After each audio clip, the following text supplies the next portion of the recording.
Théodore, comment vas-tu? Ça va super, et toi, Mehdi? Je suis très content d'être là. Bah pareillement. Et en plus, on peut le dire, on devait faire ça il y a longtemps. Ouais. C'est vrai que on s'était contacté vers 2022 parce que c'était intéressant aussi pour les gens, c'est que tu avais déjà un projet musical, tu avais même sorti un EP à cette époque-là. Ouais. Mais déjà, tu m'avais contacté à cette époque-là. Et puis finalement, ça arrive maintenant. Heureusement. Pourquoi heureusement? T'étais pas prêt à cette époque? Ah non, j'étais pas prêt. Okay. Je pense que ça part d'une impulsion. J'avais trop envie en tout cas de sortir quelque chose. Ouais. Et comme je faisais beaucoup de sons à ce moment-là, ça aurait été trop rapide, je l'aurais fait trop vite, c'était pas prêt, j'étais pas prêt, le projet était pas bon en vrai. Le projet était moyen, j'étais pas sûr de mon karaté. Et ouais, trop content que ce soit aujourd'hui qu'on le fasse, parce que là, je suis sûr de mon karaté là. On va en parler de ton karaté, mais si ça te va bien, on retrace un peu, on va pas retracer toute ton histoire, parce que même toi, tu l'as raconté, ton histoire en réalité sur ta chaîne YouTube, d'où tu viens, etc. T'as commencé sur YouTube, c'est comme ça qu'on t'a connu, très jeune, très jeune. Et avec des choses au début qui n'avaient pas forcément de lien avec la musique, qui puis, de plus en plus, il y a eu des liens avec la musique, notamment des vidéos où t'as imité, parodié, détourné des rappeurs. Ouais. C'est des vidéos en plus qui ont vraiment commencé à être tes premiers plus gros succès en réalité.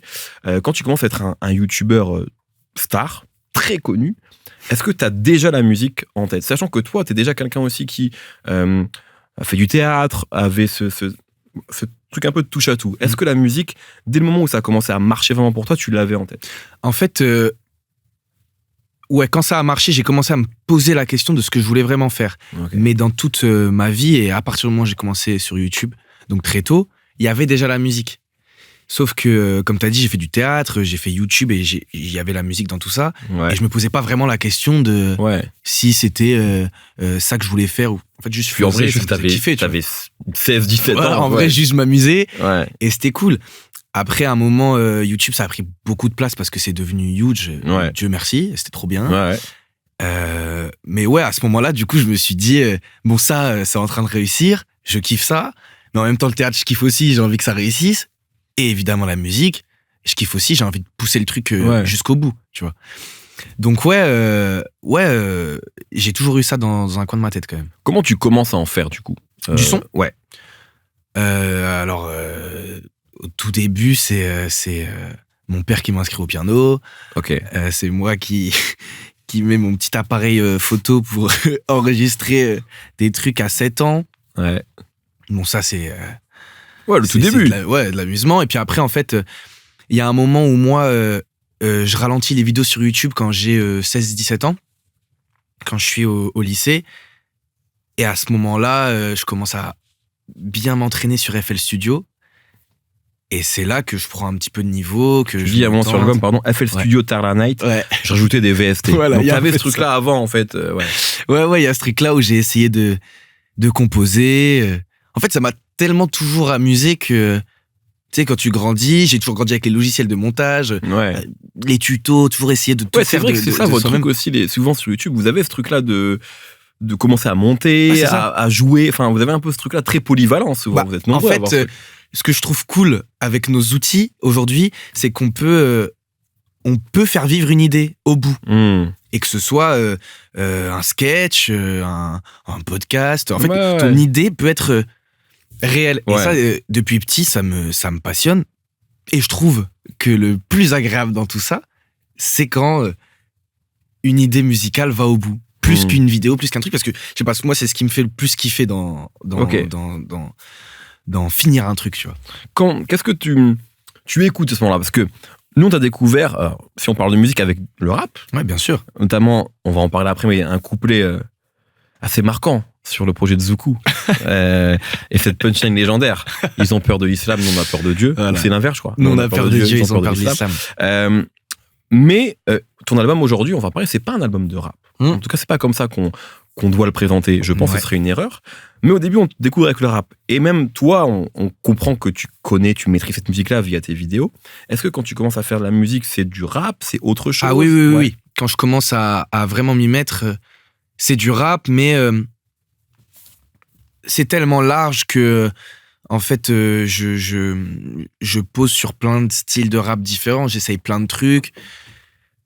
Et avec le temps, je me rends compte que c'est un truc que j'aime faire. j'aime apprendre à maîtriser. Mais je me sens pas complètement actif artistiquement. Enfin, je me sens je me sens pas si créatif en fait quand je rappe. Et c'est quand je commence à poser sur des prods un peu plus solaires, un peu plus dansantes, que j'ai envie d'explorer tout ça, tu vois. C'est là où je me sens vraiment kiffer en fait, et je fais ça pour m'amuser au final, hein, de base. Mais comment ça se passe quand par exemple Zouk t'invite sur un projet où il y a Freeze, etc., et toi t'arrives un peu derrière c'est aussi comme ça que les gens le prennent, comme un ovni dans ce projet-là, on sait même pas que vous vous connaissez à ce moment-là. Comment tu vis ce moment-là?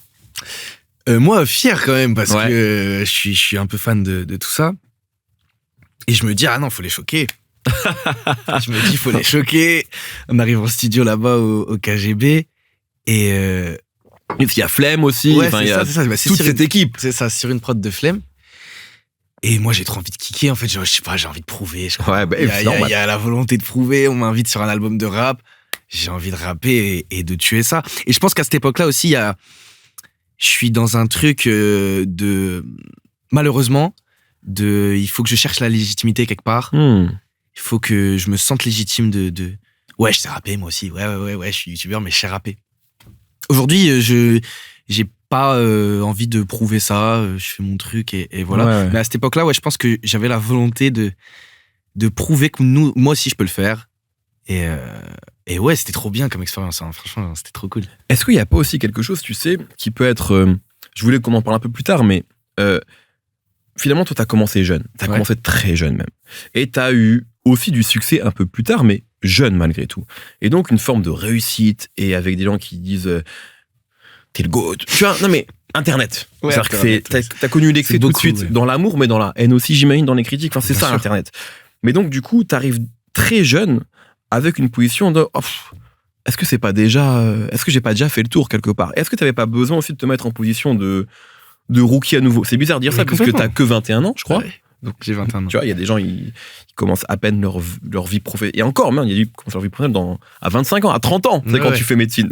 Toi, t'as déjà eu une première carrière, en fait. Ouais. Est-ce qu'il n'y a pas eu ce truc-là aussi de se dire, bon, il faut que je me remette en danger quelque part? Je pense que si, hein. Je pense que ce qui me fait kiffer aussi, c'est de prendre des risques et ouais, de sentir un peu, je peux tomber. Ouais. C'est ça aussi qui rend vivant, parce que je pense qu'à un moment, j'ai quand même réalisé tôt un rêve. Ouais. Et c'est allé carrément au-delà de mes espérances, en vrai, parce que c'est devenu... je ressentais moins de challenge, parce qu'en fait, il y avait comme une routine qui s'installait, c'était devenu mon boulot, voilà. Il y avait un truc de... tout marchait très bien, mais ça avançait... une petite balade. Ouais, t'avais déjà une forme de routine. Il y avait une forme de routine. Mais bon, en fait, ce chemin que je prends là, qui était au départ un petit peu insouciant, tu vois, je marche dans ce truc-là, dans ce petit chemin, les feuilles, elles se... Et puis petit à petit, je vois le chemin qui est parfait, et puis c'est cool. À un moment, t'as envie de reprendre des petits chemins un peu excitants, tu vois. Donc je crois qu'il y a un peu de ça. Il y a carrément de ça, en fait, je crois. Il y a cette idée de se challenger.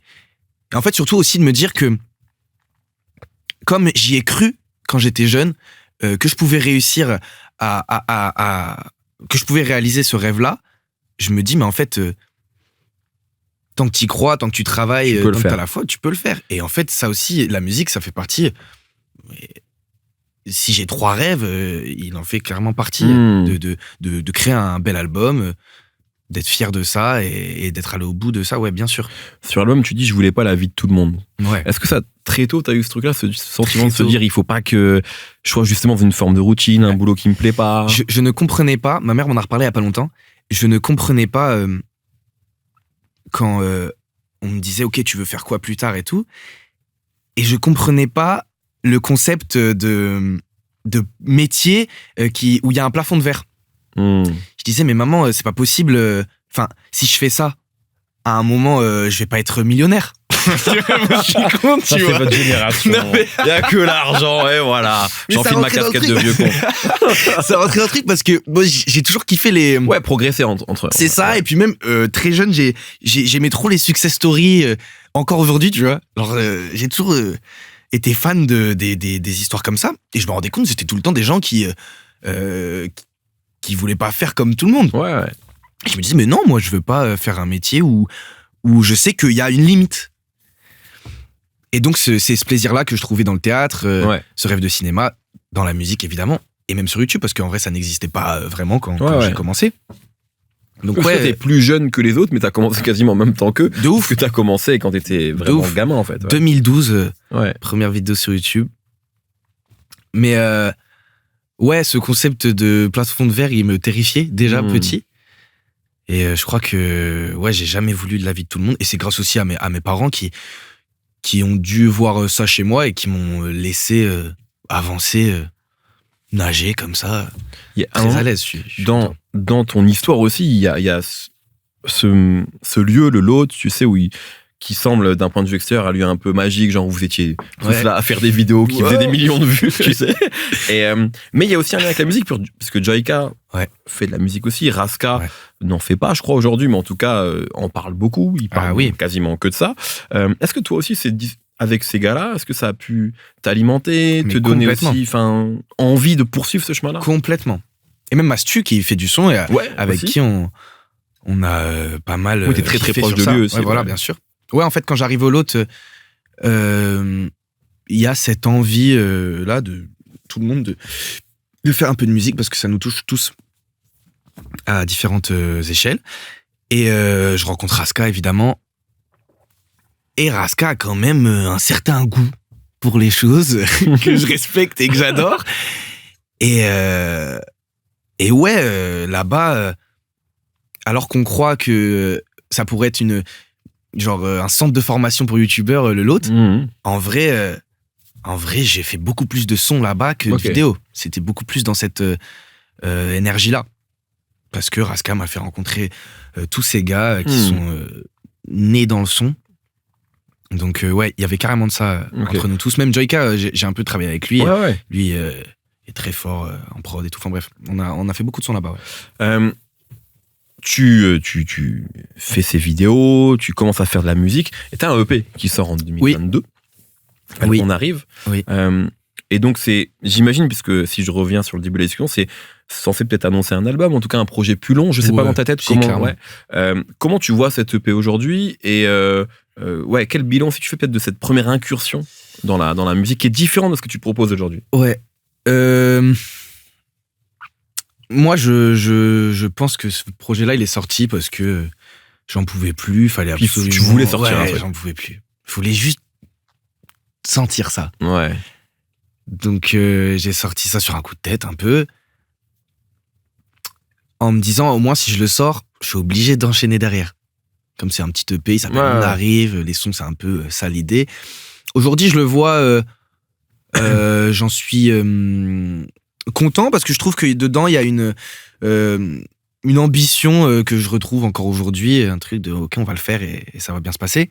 Et puis, il y a surtout Atisuba dedans, qui est en vrai le premier morceau que je sors Afrobeats complètement. C'est l'introduction en fait de ce que tu fais aujourd'hui. Ouais, c'est ça, c'est l'intro à ça, parce que quand je le fais, je me rends compte que en fait, j'aime trop ça, que c'est un peu fluide et j'aime trop quand la musique c'est fluide. Et je me dis OK, il y a peut-être une direction à prendre. Est-ce que je t'afferais pas un peu plus de ce côté-là, parce qu'au final les deux autres sons qui sont très rap, je me sens moins bon en fait, je les aime moins, j'ai pas l'impression d'avoir forcément un truc à apporter dans ce style. C'est plus commun par rapport à d'autres gens, c'est ça que tu ressens à ce moment-là. Tu commun, dis, et puis ça rappe quoi, tu sais rapper quoi. Ouais, en fait moi de moi-même, honnêtement, je l'écoute pas ces deux sons. Atisuba, je tends une oreille. OK, il y a peut-être un truc à gratter. Les deux sons, ça m'emmerde. Non, mais c'est important en fait, parce que c'est honnête en tout cas de ta part de se dire tu comprends qu'à ce moment-là ton apport il est peut-être ailleurs. C'est ça. Mais je pense que dans tout ça il faut il y a des années de tests et d'essais et je pense que ça c'est prouvable partout dans n'importe quel corps de métier ou art. Il faut essayer sans cesse et la théorie des 10 000 heures, c'est ça je crois. Il y a de ça. C'est un peu complètement de ça. Est-ce que quand on en parlait un peu hors antenne, tu sais, mais il y a un peu ce truc-là de surtout en France, sans tomber dans le cliché, mais c'est parfois compliqué d'aller sur des terrains différents. Oui. Tu sais, t'es youtubeur, tu vois, t'es acteur, t'es musicien. Toi, t'es un peu tous, t'es un peu les trois à la fois. Est-ce qu'il y a des gens qui ont pu t'inspirer dans le passé quand Bien ils ont sûr. fait ces moves-là? Évidemment, je pense que la plus grande réussite de ça, c'est Mr V Bien sûr. en France. Je sais que c'est quelqu'un, même dont toi, tu as toujours beaucoup aimé le travail. Ouais. C'est pas le seul qui l'a fait, mais c'est sûrement celui qui l'a le mieux fait aujourd'hui. Ouais. Est-ce que lui ou même des gens aux États-Unis, ça a pu aussi t'inspirer et te conforter dans ce truc-là de je peux le faire? Ouais, bien sûr. Ouais. Moi, j'ai grandi avec les vidéos de Mr V et avec son histoire. Je t'ai dit, j'adore les success stories, super success stories. C'en est une, ouais. Ah ouais. Et ouais, en fait, comme lui, je crois, il sort l'album, son premier album, c'était en 2016. 17, je crois. Ok. Je crois, de mémoire, Bah, à tu vérifier. Parce que, ouais. Je suis très jeune et je pense que ça intègre mon cerveau en mode, bah oui, pourquoi pas en fait. Il le fait. Ouais, il le fait très bien. Et ouais, c'est possible. Je pense que, comme tu disais tout à l'heure en disant off, je pense que le débat, il existe un peu que sur Internet. Bon, en tout cas, peut-être que j'ai l'impression que dans le monde, en France, ça commence à se délier tous ces nœuds-là de si t'es ça, t'es ça. Enfin, en fait, toutes ces étiquettes-là. Ouais. Mais elles existent encore beaucoup trop sur Internet. Ouais. Et Internet, ça reste mon moyen d'expression Ouais. premier. Donc, je sens que c'est quand même encore un peu poussif Ouais, toi, de s'intégrer dans ça. effectivement, il y a des critiques sur pourquoi il y a encore un youtubeur qui fait de la musique, tu vois. Il y a un peu ce truc-là, parce qu'il y en a eu beaucoup dans le passé. Certains l'ont très bien fait, d'autres un peu moins. Toi, ça te touche, ce genre de choses-là? Et c'est quoi ta position par rapport à ça? Parce que moi, à titre personnel, j'ai l'impression que n'importe qui a le droit de faire de la musique. Déjà, tu oui, vois. bien sûr. Mais comme n'importe qui a le droit de devenir youtubeur. Ouais. J'ai pas l'impression que ce soit une chasse gardée. Non. Mais bon, c'est le point de vue. Mais je pense que Comment c'est tu le bon, vois mais ça? Ouais. Non, je sais pas. je pense Mais- que t'as le bon point Non, de vue parce sur que ça. après, je pense qu'il y a aussi des gens qui se disent, est-ce qu'il n'y a pas de l'opportunisme parfois de la part de certains qui viennent... Parlons-en. Alors, Non, mais parlons-en de je pense l'opportunisme. qu'il y a un peu de ça Non, aussi. non, faut que les gens comprennent. Faut que les gens comprennent que c'est le contraire de l'opportunisme, toute cette histoire.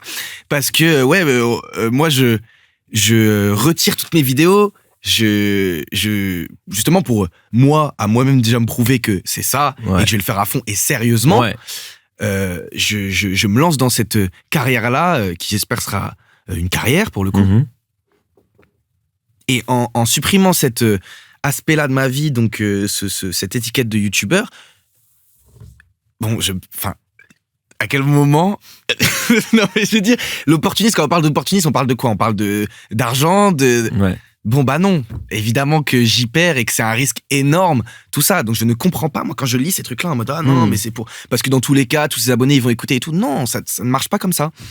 Donc ouais, honnêtement, ça me fait quelque chose Ouais. de voir tout ça, parce que je sais que c'est une passion qui me traverse depuis des années, comme YouTube, comme le cinéma. D'ailleurs, j'ai joué dans un film, ça n'a pas été un problème majeur qu'un influenceur, youtubeur soit dans un film. Ça m'a pas trop... Il n'y a pas eu trop de débat. Par contre, là où il y a débat, c'est Théodore, il nous fait le rappeur. Bon, il y a eu des tweets comme ça, de certains artistes même. Osiris Jack qui dit qu'il n'y a pas la place pour moi dans le rap. Bon, bah, je propose pas d'album rap, donc c'est ok. Mais je veux dire, je ne prends la place de personne. Ouais. On va pas plus parler de moi.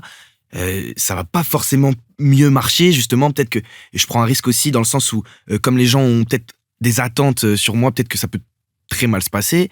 Je dirais, les gars, le marché est ouvert, tout va bien. Oui, il y a une notion de risque que les gens voient pas forcément. En Et fait. il y a cette notion de risque que les Parce gens voient pas, ouais. Parce qu'il y a aussi ce truc-là, et peut-être que C'est ça dingue, quand même. a contribué à ton envie aussi à un moment de te mettre en danger, c'est que j'ai l'impression que toi, t'étais arrivé à un niveau dans YouTube où en fait, tu peux sortir un peu ce que tu veux, j'exagère, mais ça va marcher. Donc les gens, ils imaginent peut-être que la musique, c'est pareil. C'est parce que je pense que demain, tu sors une vidéo un peu moins bien, Oui. il y a des chances qu'elle fasse 1, 2, 3 millions de vues. Ouais. Et donc, on se dit que bon, il sort un album, il va faire disque d'or. Alors qu'il y a des exemples clairs qui prouvent que c'est pas forcément le cas. C'est ça. Il y a des gens qui se sont plantés, Ouais. mais plantés commercialement, Ouais, tu bien vois. sûr. Donc non, ça ne marche pas, Et ce puis, truc. il faut le dire aussi, l'argent du... Alors, après, il y a d'autres manières de faire de l'argent, mais l'argent du streaming, pour gagner sans présumer des sommes que tu gagnes en tant que YouTuber influenceur, mais pour gagner autant d'argent que certains partenariats, il faut vraiment streamer beaucoup. Non, mais c'est une réalité. Ah, mais bien Donc, sûr. juste, en tout cas, ce qui est sûr, c'est que ni toi, ni Vic, ni Squeezie, ni Seb et d'autres ne faites ça pour l'argent. Après, ça, on peut vos en être motivations sûr. sont pas les mêmes à chacun, mais en tout cas, ça c'est sûr que c'est pas pour l'argent. On peut en être sûr. Mais ouais, moi, j'ai surtout envie de dire que je le fais avant tout parce que ça m'amuse complètement et que j'ai toujours fait tout par kiff. Ouais. Je kiffe ça, c'est une passion et je pense l'avoir fait assez sérieusement et honnêtement, quoi, sincèrement, en fait. Que c'est un peu désolant de voir des critiques que je peux comprendre, mais il y a certaines qui peuvent blesser. Ouais, franchement, ça peut blesser. Mais je trouve qu'on se concentre trop sur ça. Enfin, moi, j'essaye de lâcher un peu ça parce que au-delà de ça, il y a beaucoup d'amour que je reçois de personnes même qui me suivaient pas forcément, qui me disent que maintenant ils kiffent l'idée et c'est cool, tu vois. Donc, je pense qu'il faut aussi plus se focus sur ce qui est de bon parce qu'il y a beaucoup de bon dans tout ça et beaucoup de gens qui me soutiennent et c'est cool, c'est trop cool. Sur ce sujet-là un peu, c'est des critiques, etc. Mais je me disais, est-ce que finalement t'as pas, toi, grandi comme un footballeur star? C'est-à-dire, en fait, t'es connu, t'as commencé à être connu trop jeune, à faire de l'argent jeune, et du coup, t'as pas eu une enfance un peu comme les autres. Donc on a commencé, comme je disais, à t'aimer plus que de raison trop tôt, à te détester aussi sûrement plus que de raison trop tôt. Est-ce que t'as un peu le sentiment d'avoir eu une jeunesse un peu bizarre? J'adore ce que tu fais. Non, mais tu vois ce que je veux dire? J'adore que tu me compares à un footballeur. Je sais, en plus tu le fais sur l'album, donc on va en parler après. Mais non, mais est-ce qu'il y a un truc un peu comme ça? Oui. Est-ce que t'as l'impression qu'on t'a un peu, que le succès, en réalisant ce rêve-là, que on t'a un peu volé ta jeunesse quelque part, ou t'as quand même eu le temps, parce que t'as pas non plus peut-être, t'as pas la vie d'un footballeur, mais. Ouais, c'est différent quand même parce que j'ai eu la chance d'avoir un super entourage et une super éducation qui fait que j'ai quand même kiffé ma vie. J'ai quand même plutôt kiffé ma vie même. Ok. Mais évidemment, j'ai vécu des choses différentes d'un ado de 13-14 ans quand j'avais cet âge-là. Donc ouais, il y a quand même peut-être ce sentiment de sans cesse vouloir se rapprocher de l'essentiel et du coup de l'amusement, du jeu, du risque peut-être. Ouais, il y a peut-être un peu de ça. Et je trouve que dans cet album, j'ai donné un peu de jeunesse à tout ça aussi parce que très vite, je pense que les personnes qui ont travaillé tôt se reconnaîtront dans ça. On a vite une vie d'adulte et des problèmes potentiels d'adulte qui fait que ouais, t'as envie de te rapprocher des choses simples et de l'essentiel et donc du kiff et de l'art en tout cas pour moi. Ouais. Rentrons un peu plus justement dans cet album et dans ce que vous avez fait même dans cet album-là, toi et ton équipe, puisque tu parles, on sait, il y a parfois un peu de solitude, je pense, dans la vie que tu mènes, mais on sent aussi que t'es entouré, tu viens de le Carrément. dire. Et même sur cet album-là, j'ai l'impression que c'est aussi, même dans le premier clip, il y a un truc de collectif ensemble, presque. Ouais. Avant de rentrer un peu dans la conception, mais juste le premier single, qui a un succès, on peut le dire, qui a beaucoup fait parler aussi, mais ça on en a parlé, voilà, mais juste sur le succès et on va dire les retours positifs, t'arrives avec une nouvelle proposition que t'avais un peu initiée en 2022, mais en réalité quand tu annonces que tu te lances dans la musique et que tu fais cette vidéo sur YouTube, tout le monde imagine un album de rap. Bien sûr. Finalement c'est pas ce que c'est. Donc comment tu prends un peu les retours des gens, le fait que ça marche pour le coup, est-ce que ça te surprend, est-ce que ça te rassure? Ouais, ça rassure quand même, ça rassure. C'était franchement, quand je supprime les vidéos, c'est parce que, enfin, j'écoute l'album, je réécoute l'album, et franchement, je me dis, c'est de la patate.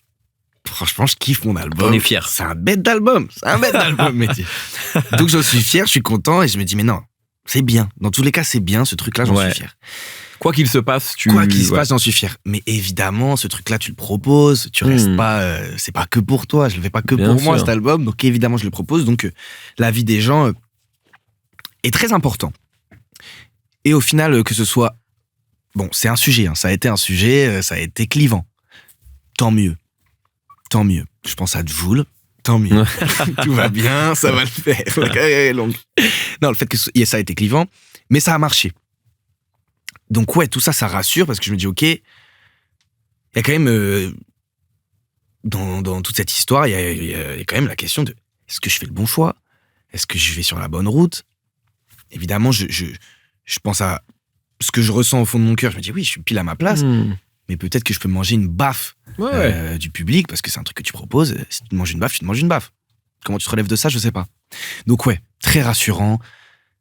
Un soulagement quand même. Un vrai soulagement de voir que les gens écoutent. Parce que je me suis dit, en fait, ok, les gens vont être curieux. Peut-être. Voilà. Les gens vont être curieux, ça, je m'en doutais. Oui, ça c'est sûr. Voilà. Mais que les gens écoutent vraiment ce que les chiffres prouvent, ça fait du bien. J'ai l'impression que pour des gens, ça a été même... alors, il y a les gens qui t'aiment de base, et il y a les gens qui t'aiment bien, qui sont curieux, et qui sont un peu circonspects. J'ai l'impression que ça a été une bonne surprise. Est-ce que t'as ressenti ce truc-là, se dire Ah, c'est bien, tu vois, c'est pas un autre rappeur, en fait. C'est ça, je pense qu'il y en a certains, en tout cas, ces gens-là, peut-être, qui ont aimé la proposition, et le fait... je pense que moi, en tant qu'auditeur, je trouve ça cool, quelqu'un qui prend un risque, et c'est cool à écouter, c'est sympa. Ouais, j'ai ressenti ça de cette part du public là, parce que dans le fait que j'ai de la notoriété et tout, il y a plein de gens qui me connaissent, mais qui me connaissent. Oui, voilà, parce que c'est ça, quand t'es connu, les gens ils savent même pas pourquoi t'es connu des fois, ils te connaissent vaguement, et ils voient ma tête, et voilà. Et ces gens-là, ils ont un avis, il faut, tu vois, c'est cet avis-là et cool à prendre, parce que j'ai vu que il y avait plutôt de la surprise positive. J'ai senti ça aussi. Je crois que tu as travaillé aussi avec quelqu'un qui s'appelle Webset, anciennement Seth Joes, qui est un artiste, rappeur, bref, qui fait plein de choses. Il est dans le clip en plus, donc je pense que c'était peut-être aussi important pour toi qu'il soit là. Quel rôle il a joué, lui, peut-être plus qu'un autre, je sais pas, mais en tout cas, comment est-ce que c'est aussi avec lui que tu as peut-être, comment dire, affirmé ta proposition une fois que tu as vu un peu cette espèce de ok, je veux aller vers ça. C'est complètement ça. Il a rendu concret un petit peu tout ce que j'avais en tête. Et quand moi je te contacte en 2022, parce que j'ai un projet et que j'ai envie de le partager. Donc tu m'appelles genre en juillet pour me dire ça sort en octobre à l'époque. On est en 2022. Tu vois, je connaissais pas le truc. Et en fait, quand je rencontre Renzo, lui c'est comme si, tu vois, il rentrait dans ma tête comme ça. Et il y a plein d'idées comme ça. Et lui, il trie un peu, il recentre, il recadre, il retrie, il recentre, il recadre. Dans ça, où je pense que n'importe quel artiste, j'ai l'impression, a besoin de son bras droit, en fait. Franchement, c'est au-delà d'un bras droit, c'est devenu mon frère. Et c'est pour ça que je pense que ça marche bien, notre collaboration ensemble. Et donc, il a eu ce rôle-là de rendre concret tout ça, parce que lui est dans le game complètement, et aussi quelqu'un qui a du goût, et de savoir que ça lui plaît, ça lui plaît moins. Ok, moi je rajouterais peut-être ça, peut-être si on invitait ce gars-là, si on bossait comme ça a rendu tout ça concret. Je l'aurais pas fait sans lui, parce que j'étais un peu foufou, pas sûr de ce que je voulais faire, et il m'a donné confiance sur ça, et il a rendu réel. Combien de temps pour faire ce projet ? Est-ce que tu arrives à le quantifier ou c'est trop... je pourrais dire qu'on a 11 mois de rec. 11 mois d'enregistrement. Et donc, évidemment, autour de ça, il y a de la réflexion, les projets d'avant. Oui. Je vais dire 1 an, quoi. Je vais dire une bonne année à le faire. Je crois que sur le projet, tu dis, là, j'ai pris 10 ans, 60 journées. Tu dis que le daron reconnaît pas tes traits. Tu parles des cernes que tu as maintenant. Est-ce que il y a d'autres choses aussi dont tu parles, mais est-ce que la conception de l'album, ça t'a épuisé? Alors non, justement. Non, c'est le reste, en fait. C'est ça. Je crois que là, j'ai trouvé un vrai apaisement dans tout ça. Parce qu'on l'a fait avec le cœur, et on s'est pas donné de date, on l'a fait. T'avais ce luxe-là aussi de se dire, je le fais. Faut le faire, et on le sort quand il est prêt. Et non, en fait, toutes ces phases-là, c'est plus toute la vie derrière, où je t'expliquais que avoir un métier très vite, un métier si prenant, si stressant, et cette notoriété aussi, fait que ça fait vite grandir, ça fatigue, et je pense que j'ai accumulé une certaine fatigue depuis tous ces mois, et qui c'est une des raisons pour lesquelles j'ai lâché un peu, en vrai. Qu'est-ce qui te stressait ? Est-ce que c'est pas toi qui stressais tout seul ? Parce que certainement. Il y a aussi des prises de parole où tu disais, tu sais, des interviews de toi à l'ancienne, tu disais que, et c'est normal, je pense vraiment, mais que voilà, tu sors une vidéo, t'es aussi obsédé par les chiffres, et donc par ton propre succès quelque part qui est comme un fardeau, c'est-à-dire que si elle marche moins bien, ça veut dire que je suis moins bon ou qu'on m'aime moins. Ouais, complètement. Il y a aussi tous ces trucs-là qui viennent, je pense, polluer un peu l'esprit d'un créatif. Oui.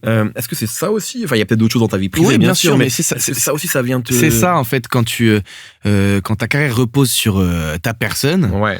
c'est pesant. Il y a du poids sur les épaules.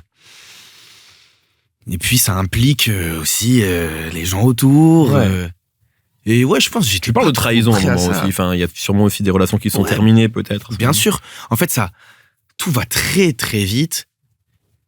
Et un humain n'est pas forcément créé, formé pour ça. Donc ouais, tout ça, ça fatigue, ça épuise, ça va prendre des cernes de malade. Non, mais ça, c'est intéressant ce que tu as dit, quand ta carrière repose sur ta personne. Ouais. Et je trouve que la formulation, elle est juste, mais elle peut sembler aussi vertigineuse, parce que ça veut dire que, tu sais, quand t'es un employé dans une entreprise, t'as le droit de te cacher un jour, t'as le droit d'être moins bon. Ouais, exactement. Toi, c'est un peu plus compliqué. Sur le cœur même, en fait, sur ce que t'es, sur ce que tu ressens, sur ce que t'as envie de donner. Donc c'est épuisant de donner tant. Et j'ai l'impression que ce focus sur un projet, un album, et là pour le coup, tu maîtrises un peu ce que tu donnes de ton cœur. C'est parce que j'aime ça au fond. En fait, j'aime ce truc-là en vrai. Tout ça, ce qu'il y a autour, j'aime ça. Bien sûr. Mais voilà, c'est crevant. C'est crevant. Ouais. Alors maîtriser ça et donner tout ça, toute cette énergie-là dans un projet qui tient à cœur, c'est beaucoup plus apaisant et ça rend plus fier, je trouve. Ouais. Pourquoi Imad? Imad, c'est mon deuxième prénom. Ouais. Et j'ai l'impression que c'est partie de moi un peu cachée, un petit peu comme la musique ou quoi. Et puis aussi un peu pour rendre hommage à ma grand-mère qui est présente dans l'album, qui donne sa voix sur 2-3 morceaux. Ouais, parce que c'est elle qui a choisi le prénom. Ouais, c'est je pense, un retour aux sources que j'avais envie de faire. Je trouve que c'est bien comme entrée, comme première proposition, de dire voilà, ça c'est moi et moi vraiment. Est-ce que tu as l'impression que cet album-là aussi, il est peut-être plus partageable avec ta musique que ce que tu faisais, avec ta famille, pardon, ah oui, que ce que tu faisais avant, que c'est plus concret pour tout le monde du coup en fait? Complètement. Ouais. Et je trouve que c'est génial de... Ouais, je pense qu'en fait, ce que je faisais avant... ça a une limite en fait, ça a une limite. Je trouve que ça a une limite et je crois que j'étais arrivé au plafond de verre. Ce fameux plafond de verre. Possible. Et donc, dans cet album-là, ce que je trouve cool et ce que je me dis souvent naturellement, c'est « Ah, ça va plaire à ma mère ». Et je trouve qu'on avance bien. Quand on se dit ça. Je trouve qu'on est sur la bonne voie quand on se dit « Ah non, ça ma daronne, elle va kiffer ». Ouais. Donc ça, c'est beaucoup plus concret et touchable. Est-ce que ça veut dire, je suis obligé de poser la question, que du coup, ta première carrière, elle est définitivement derrière toi? J'imagine que non. En fait... ou que tu sais peut-être pas, en fait. En fait, j'en sais rien. Ouais. Tout ce que je sais, c'est que j'ai ce projet-là qui est génial. Et j'ai tout à explorer derrière. Et je sais aussi que ces 10 ans de travail sur Internet, ils sont pas là pour rien, et que ma chaîne YouTube existe encore, et que YouTube, ça reste une plateforme de partage, et qu'au fond, je vais toujours partager des trucs. Donc moi, je sais simplement que... je sais ce que je veux plus de ça, en tout cas, de cette carrière. Je sais qu'il y a des trucs que je ferai plus, qu'il y a une routine que j'aurai plus. Ça, j'en suis sûr. Mais par contre, pour tout le reste... je suis toujours le même gars, je rigole toujours autant, j'aime toujours les mêmes choses. Tu rigoles toujours autant, mais ton album n'est pas rigolo. Ah non, j'espère bien. Ouais. mais parce qu'on peut aussi bêtement s'imaginer ça, parce que t'es aussi connu pour être drôle. C'est-à-dire qu'en fait, c'est outre le fait qu'il y ait l'acting et tout ça, mais c'est vrai, c'est que tu fais rire les gens. C'est pas le cas sur ton album, où t'es beaucoup plus personnel, etc. Est-ce que t'en avais marre aussi à un moment, ce truc-là, de ce truc non. Je dois faire rire les gens? Possible. Enfin, j'en avais marre, mais je me trouve moins drôle que bon musicalement, en vrai. Tu vois, je me trouve moins... Je suis pas foncièrement drôle. Je pense que genre dans ton groupe de potes, c'est des gens plus drôles, quoi. Mais complètement. Complètement. Je pense que je suis sympa. Pas tout sur ça. Mais bon, Ouais, tu t'es jamais vu, même petit, t'étais pas genre le mec marrant. J'ai pu être un peu, mais parce qu'il y avait plus marrant que moi et que je pense être une éponge à certains trucs. Okay. Et du coup, je voulais faire comme les grands, tu vois. Mais j'étais pas le plus marrant. Ok. Et je pense pas que la plupart des gens qui me suivaient sur YouTube me suivaient parce que j'étais foncièrement marrant. Tu vois ? Je suis pas sûr. Je pense qu'on me suivait parce que j'étais plutôt sympa. C'est le mot que j'emploierais. Ouais, mais bon, oui. En fait, j'aurais jamais imaginé une carrière dans le stand-up. Jamais. Ok, par exemple, ok, d'accord. Jamais. Mais je pense que j'ai une certaine sensibilité qui fait que il y a des, j'apprécie la vie, j'aime rire, j'adore rire. Mais je suis sensible à d'autres choses et plein de choses que j'ai envie d'explorer. Oui, en tout cas, oui, t'es pas allé sur YouTube via le prisme de l'humour. Et ça, c'est important. C'est plus via le prisme de la création, du théâtre, du cinéma. De partager un truc, de donner un truc, de finir un truc. Ouais. D'aller au bout d'un truc, ouais. Ok. C'est plus ça qui me fait kiffer, en fait. Tu parles aussi beaucoup d'amour. Ah oui. Sur cet album. Énormément. Non, mais c'est un des sujets principaux. C'est le 1, je pense que c'est le sujet 1, ouais. Ouais. Et d'amour sous différentes formes, vers la famille, bien sûr, mais aussi, évidemment, vers la gente féminine, en tout cas, vers un partenaire. Ouais. Et on sent aussi que c'est, je pense, c'est peut-être même un peu compliqué, peut-être, vu peut-être ta position, vu la vie que tu mènes, je ne sais pas. Mais c'est jamais. Tu dis, s'il y a un morceau, en tout cas particulier, tu dis quand même que Dieu m'éloigne d'elle, que Dieu m'éloigne de l'amour. Ouais. C'est quand même rarement vu sous le prisme positif. Enfin, il y a de l'espoir dans l'album, mais on sent aussi, j'ai l'impression, parce qu'il y a un sujet aussi, c'est le temps qui passe. Ouais. Ça, c'est quelque chose qui. Tu vois, j'ai l'impression que t'as un peu peur de manquer de temps, et du coup, j'ai l'impression que t'as aussi un peu peur, ou que ça te saoule, de t'investir en des relations pour rien, en fait. Tu vois, genre d'avoir donné du temps, et que ça n'avait pas marché plus que ça. Ouais. Donc, ça semble un peu quand même compliqué, tout ce sujet-là. Après, c'est compliqué. C'est vachement compliqué. C'est le sujet principal de l'album, parce qu'en fait, c'est peut-être le truc qui me rattache le plus à la simplicité. On a tous besoin d'amour, on recherche tous l'amour de toutes les formes, passionnelles, familiales, platoniques. Et ouais, j'ai trop de cœur à donner, mais je peux pas. C'est trop compliqué en fait. C'est trop compliqué, je sais même pas t'en parler. C'est trop compliqué. Je suis amoureux sans cesse. Ouais. Je suis. Je donne trop. Je donne pas assez. Mais est-ce que tu y crois par contre ? Ah mais complètement. Ouais. Moi je rêve d'une vie de famille stable, équilibrée. Est-ce que tu rêves vraiment de ça ? Est-ce que tu penses que ce serait pas comment dire ? En tout cas, enfin, j'en sais rien. Mais est-ce que c'est complètement compatible avec aussi la vie que tu as, la vie à 100 à l'heure que tu as ? Mais peut-être parce que j'ai un peu envie de décélérer à un moment. Je pense que à un moment j'aimerais bien être plus calme. Donc je sais pas si ce sera possible un jour, parce que j'aime trop la passion et que peut-être que c'est ce qui me passionne et c'est ce qui fait que j'ai envie de faire des morceaux qui parlent de ça. Mais quand je dis que Dieu m'éloigne de l'amour, évidemment que du coup ça a été un frein à plein de choses, parce que tu vois, je te parlais du cœur que je mettais dans ce que je faisais. Ouais.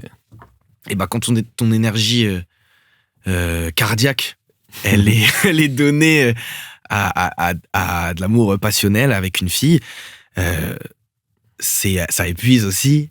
Et tu peux ne pas te focus sur ce qui est plus important à ce moment-là. Ouais. Donc quand je dis que Dieu m'éloigne de l'amour, c'est surtout c'est trop trop prenant en fait, trop prenant, trop difficile, trop triste pour assumer derrière un rôle de mec sympa. Ah ouais. Ça va faire sortir peut-être des facettes de toi que t'aimais moins. Complètement. Ouais.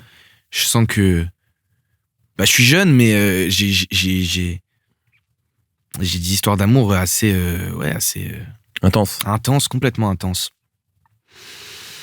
Donc plus tout ce qu'on a dit depuis tout à l'heure. Ça fait sortir des côtés de moi-même. Je pense que pour tout le monde, l'amour ça rend vulnérable, quoi, surtout. Et cette vulnérabilité-là, elle est compliquée à vivre, mais je pense qu'elle est aussi nécessaire pour faire de l'art. Donc je suis sans cesse dans ce truc-là. Un peu malsain, complètement malsain. Complètement malsain, je suis un mec horrible.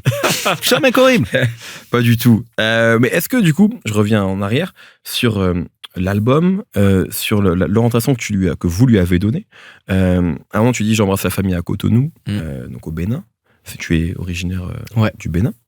Est-ce que toute cette vibe aussi afro, tu vois, que tu as complètement embrassé sur cet album-là, est-ce que tu as l'impression aussi que même si tu as commencé avec le rap, que ça fait aussi partie de toi quelque part, via d'où tu viens, via peut-être ce qu'écoute ta famille. C'est ça. Ouais. En fait, mon vrai éveil musical, ça vient de mix sur des CD que mon père avait. Mon oncle était DJ à Cotonou. Okay. Et donc dans tout ça, il y avait de la rumba congolaise, il y avait de la musique ivoirienne, du coupé décalé et tout. Et donc je crois que c'est ça qui me touche en premier. Et ouais, en fait, j'aime trop la musique du cœur. Enfin, c'est con à dire et peut-être que ça n'a pas de sens pour certains, mais je sais que pour certains, si, de la musique qui sent le cœur. Ça pue le sang, ça pue les artères. Et en fait, j'aimais ça aussi dans le rap, parce qu'il y a certains morceaux, mes morceaux préférés de rap, c'est ça, je ressens cette vibe-là, ce cœur-là. Il y a du cœur à mort dans le monde Chico. Tu sais que j'ai failli dire PNL. Quand tu m'as dit ça, j'ai pensé déjà artère, je pense à la cover de PNL. Ah ouais, tu vois, c'est pile ça en fait. Ouais. Et c'est ça qui me plaît. C'est ça qui m'a toujours plu dans le rap, c'est pas c'est quand ça pue la sincérité, ça pue le plus cœur. Que la rime ou genre, c'est vraiment ce que ça raconte, ce que tu ressens. Et la sincérité de l'artiste. Et dans mon petit EP 3 titres, je me sens beaucoup plus sincère et beaucoup plus honnête avec moi-même et avec ce que je ressens au fond de moi dans un Atisuba que dans les deux autres morceaux rap. Et heureusement que j'ai pas sorti ce projet en 2022 parce que premier projet qui est un peu qui est pas complètement honnête, je m'en serais voulu toute ma vie. Ouais. J'aurais sauté là, Mehdi. J'aurais plongé. Ça ne s'ouvre pas, c'est faux. Putain. On vit dans une putain de matrice. Non, on me fait pas repartir, Tout ça est faux. Non. Non mais ouais. Ouais, c'est surtout la sincérité de cette musique-là, moi, qui me touche. Ouais. Et je me sens complètement lié à tout ça. Donc ça a été complètement naturel pour moi. Ouais, ça peut peut-être faire même réveiller des choses en toi. Mais complètement. Ça m'a rapproché de ma famille, carrément. Ouais. Parce qu'au fond, c'est ce qui m'a toujours traversé, cette musique-là. C'est ce que j'ai toujours aimé, c'est ce que, au fond, j'ai toujours voulu faire. Quand tu dis, vas-y, j'ai envie d'aller vers ça, tu bosses avec quel producteur? Est-ce que tu te rapproches de gens qui savent faire ça avant? Est-ce que c'est avec tes gars vous progressez ensemble? Au début, j'essaye de, moi, copier bêtement ce qui se passe, parce que je compose un peu pour faire les maquettes. Et puis après, je contacte des gens. Genre moi, je copie... à ce moment-là. En fait, il y a un label nigérian qui s'appelle Empire. Ouais. Et tout ce qu'ils proposent me fracasse. Ouais. Et tout ce qu'ils proposent. Ouais. Je trouve que c'est une industrie qui marche du tonnerre, qui est trop bien rodée. Et dans tout ça, il y a quelques producteurs qui sont trop forts et j'essaye de faire pareil, mais j'ai clairement un temps de retard. Puis je suis pas un très bon producteur. Et donc j'essaye ça, je pose sur des type beats et tout. Et à ce moment-là, je suis un peu seul dans tout ça. Je commence à envoyer des messages, à démarcher les gens qui font ça. Ça me répond à côté de la plaque. Ouais. Je trouve pas mon truc. Et puis c'est à ce moment-là que je rencontre Enzo. Donc et Webset. Webset, pardon.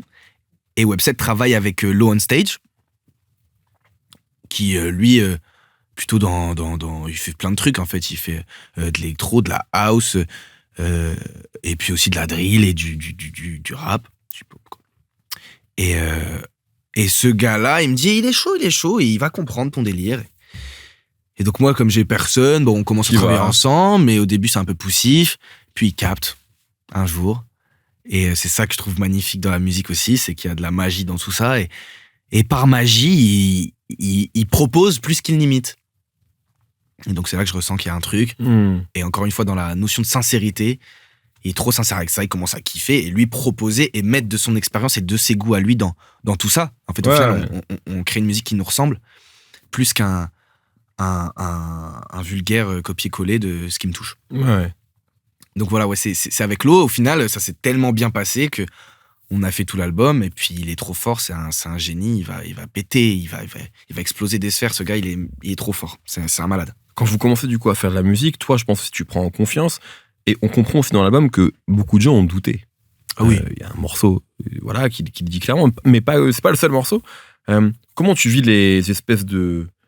Je sais pas, les gens qui sont un peu négatifs à ce moment-là, à ton encontre? C'est des proches, ça, à ce moment-là ou Bien sûr, il y a des proches. Il y a ce que je ressens de la vibe humaine, où je me rends compte que, frérot, en vrai, lâche ça. Ouais. Lâche ça, frérot, t'es bien, t'es confortable. Là. Pourquoi tu vas te mettre dans un bourbier? Pourquoi tu te trempes comme ça? T'es trop bien sur ton fauteuil. On veut tous y être là, sur ce fauteuil. Ouais. Tu vas pas le laisser comme ça. On va pas le laisser comme ça. Ouais, bah oui. Non, je le prends comme un challenge, comme je l'ai toujours pris.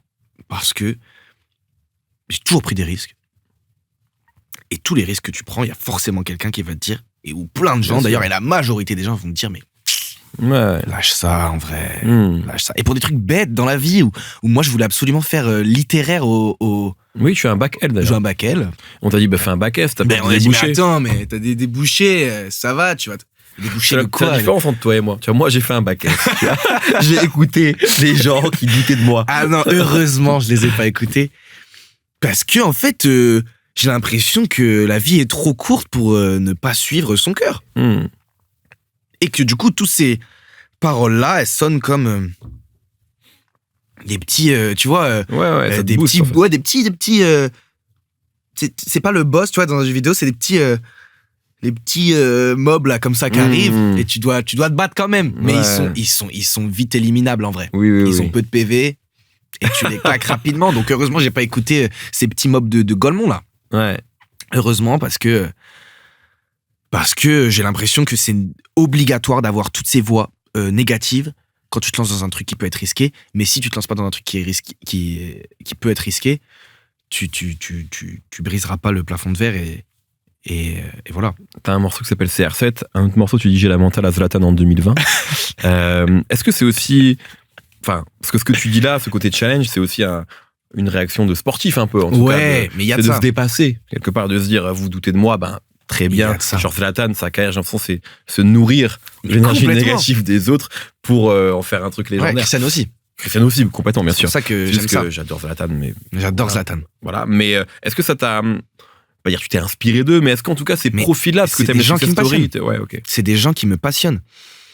C'est pas mes joueurs de foot préférés, en termes purs, mais c'est la mentale qui me passionne bien trop. Sûr. Mais dans tout, en fait, dans le sport, dans l'art, dans la vie en général. Et ouais, c'est forcément des figures très inspirantes pour moi, ce genre de personnage-là qui est bafoué de partout. Ouais. Où sans cesse, t'as l'impression que ça va tomber, mais... Ça tombe pas. Ça tombe pas. C'est trop solide. Ouais. Parce que la mentale. Ouais. Parce que je les ai pas écoutés. Et je trouve ça génial. C'est qui tes joueurs de foot préférés? Alors moi, j'ai 2 joueurs de foot qui m'ont pris le cœur. Tu parles de Kocha à un moment, mais c'est trop vieux. Oui, voilà, vieux. Il y a plus un truc de style. Ouais, complètement. Il est stylé. Avec de ouf. Voilà. Donc non, moi, les joueurs qui m'ont touché, c'est des joueurs que j'ai vu évoluer, c'est Neymar et Pogba. Ok. Ouais. Où je sens qu'il y a une jeunesse dans leur jeu. Il y a un truc qui me touche. De l'insouciance complète.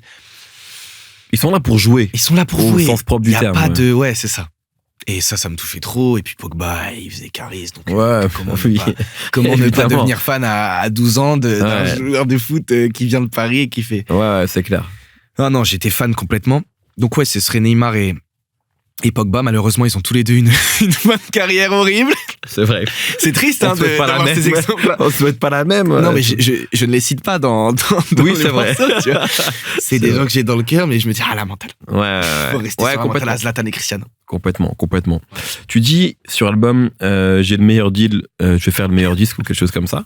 Mais est-ce que aussi, tu sais, parce que là, quand tu prépares un album, tu chopes un deal, etc., tu rentres dans une nouvelle industrie que tu ne connais pas, ou moins bien en tout cas. Complètement. Est-ce que ça a été un peu bizarre au début d'arriver, j'imagine que le Théodore, on va dire première version, t'arrives, les marques sont, enfin tu vois, c'est facile quelque part, tu maîtrises ton karaté complètement à ce niveau-là en tout cas.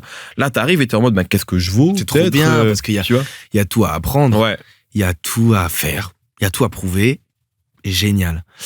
Il y a des choses qui se ressemblent quand même, par rapport aux deux industries très claires. Ouais, des choses évidentes qui, j'ai l'impression, se retrouveront dans chaque corps de métier un petit peu où il y a de l'argent. Ouais.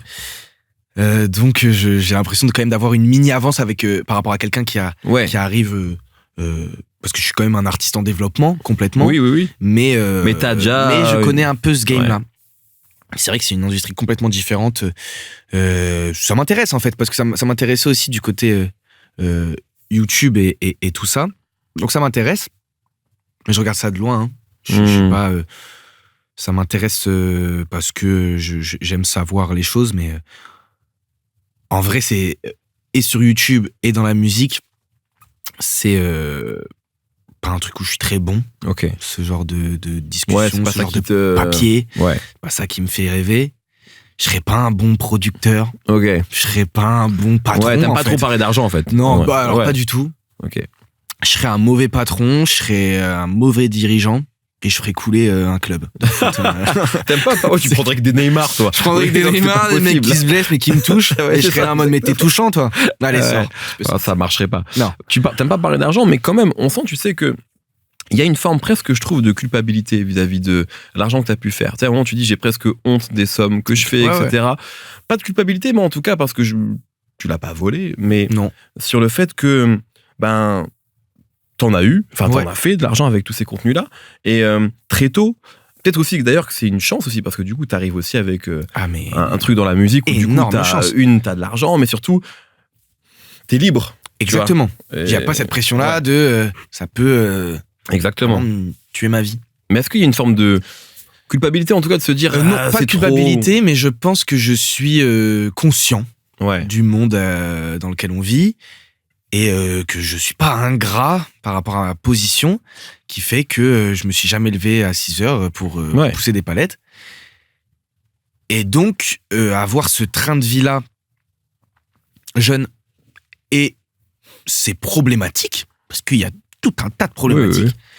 bah ça... c'est un peu gênant, en fait, d'avoir des problèmes dans ça, en fait. Ouais. Alors qu'on vit un rêve. Ouais, c'est des problèmes de riches, pour Ouais. prendre l'expression. un petit peu. Exactement, en Ouais. fait. Et ça me fait chier d'être un peu ce gars. Ouais. Donc, ça me fait complètement chier. Et ouais, pas honte, parce que fierté, parce que travail, parce que volonté, parce que foi. Ouais. Mais en tout cas, ouais, un peu de pudeur. Tout ça, parce que je me rends bien compte que j'ai sauté des difficultés que Dieu merci, je rencontrerai pas, tu vois. C'est Ouais. plus ça qui est... Tu parles de pudeur, c'est vrai que je pense aussi que c'est peut-être encore plus... Enfin, dans ces métiers-là, quand tu dis ça repose sur ta personne, donc ça repose aussi sur le fait qu'à un moment, les gens t'aiment, aiment ton contenu, donc tu te sens sûrement aussi peut-être quelque part... pas redevable, mais en tout cas se dire ouais, je peux pas flex, quoi. Je peux pas... ouais. Tu vois. Après, si, moi, j'aime l'idée de... Vas-y, j'aime l'idée d'être un peu... de montrer que tout est possible et que Ok. faut le manger. C'est le tu côté vois, tout quinri, ça. Ah là, faut l'apprécier et faut bien déguster. Ça, j'en suis sûr. Mais par contre, tout en restant conscient Ok. de ce qui arrive. Et en fait, moi, je vois les choses comme si tout ce monde-là et toutes ces folies-là, c'était un petit peu comme si ça t'enroulait dans une bulle et que cette bulle, elle peut, Ouais. tu vois, trop monter. Et en fait, il faut qu'il y ait des personnes qui puissent la péter, cette bulle-là, pour redescendre les pieds sur terre. Et ouais, toujours rester les pieds sur terre, parce qu'à un moment, tu vas monter trop haut, tu vas être trop haut, tu vas te brûler les ailes, et c'est désastreux. La honte, en fait. Ouais. Tu parles de beaucoup de choses sur cet album-là. De toi, du passé, de ton parcours. Est-ce que parfois, tu te sens nostalgique? Peut-être la dernière question, mais est-ce que parfois, t'as des accès de nostalgie? On pourrait se dire non, parce que t'arrêtes pas de dire que t'es fier du parcours effectué, etc. Mais en même temps, j'ai l'impression que vu que tu recherches toujours cette forme d'insouciance, de jeunesse, t'as utilisé le terme de jeunesse. Alors que je suis jeune. Alors que t'es jeune, Ouais, tu vois, c'est quand même très bizarre. Mais en même temps, c'est compréhensible quand on a eu ta vie. Est-ce que parfois il y a une forme de nostalgie de avant? Mais bien sûr. Ouais. Mais bien sûr. Et dans tout. Parce que c'est peut-être ce que je recherche aussi. il y a un moment où je me suis battu, quoi. Il y a un moment où je me suis battu, où tout était possible, où il y avait un univers à créer, que tout était effritable. Enfin, ces sensations-là, tu les perds à un moment. Et donc, je crois que je suis nostalgique de ça. Je suis nostalgique de mon premier amour. Parce que c'est pur, parce que c'est... Il y a tout à faire, il y a tout à créer, et qu'en un claquement de doigts, tu peux tout ruiner ou tout embellir. Enfin, j'aime ça. J'aime cette sensation de liberté dans le sens où, tu peux... t'es acteur de la suite, de comment tu vas ressentir les choses. De ce que, en fait, t'aimes pas être arrivé, quoi. J'aime pas être un arrivé. Rookie. Tu veux être un rookie toute ta vie. Je veux être un rookie toute ma vie, je crois. Je crois que j'ai ça. Ouais, c'est ça. Et je pense que c'est une qualité, parce qu'être un rookie toute sa vie, ça veut dire toujours prendre des risques et toujours se challenger. Parce que la vie serait vachement fade si j'étais assis dans mon fauteuil, quoi. Le but, c'est de courir et... Ouais. Et est-ce que... Donc, ça veut dire, si je comprends bien, que si cet album-là cartonne, ce que je te souhaite, donc tu fais autre chose après. Non, parce que ça me passionne, les carrières musicales. Et le premier album, s'il est tout seul, il n'a pas de... Sauf s'il est vraiment extraordinaire, tu vois. Mais c'est pas que je suis honnête avec moi-même, et il y a tout encore à faire dans ma musique, il y a tout à créer, et c'est ça qui est magnifique.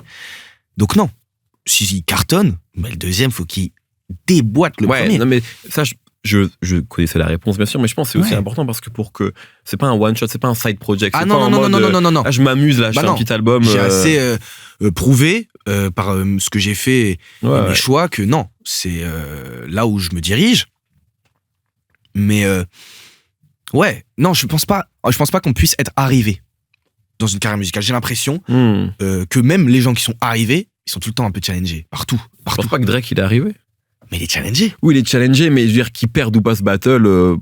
Ah bah non, c'est dommage. Moi, je pense pas. Moi, je trouve que c'est dommage. Dommage peut-être, mais il va continuer à vendre sur le prochain. Mais est-ce que ça va pas entacher un peu son image ? Ça peut être. Dans le sens où moi, j'aime pas trop ce qu'il a sorti depuis un moment. Ouais. Et ça doit être challengeant pour lui de se dire, je perds des auditeurs, des gens qui me suivent. Enfin. Mais les chiffres donnent pas l'impression qu'il perd. C'est ça que je veux dire, c'est qu'en fait, tous les albums cartonnent à ce niveau-là. C'est un peu. Pour moi, il est un peu dans un fauteuil. Bah, tu vois, Nino est dans un fauteuil, et pourtant, il y a des vagues. Et c'est trop bien d'être Nino au moment où il est là où il est. En mode, les gars, attendez, je suis Nino quand même. Moi, j'attends le prochain move de Nino, comme un ouf. Parce que les gars, c'est Nino. Il a annoncé 3 Stades de France. Voilà, c'est ça, exactement. Donc, il s'est rassis comme ça, il a dit, les gars, respectez, calmez-vous. Donc non, je pense qu'on n'est jamais arrivé dans la musique, et j'ai l'impression d'avoir trouvé un métier, un art qui me procure une sensation de liberté que je n'ai jamais ressentie, et où je n'ai pas l'impression qu'il y ait de plafond de verre. Théodore, c'était un plaisir. Grand plaisir, Mehdi, trop content de l'avoir fait. J'étais plus heureux que toi, je pense. Ça me fait plaisir. Merci beaucoup. Merci beaucoup, Mehdi.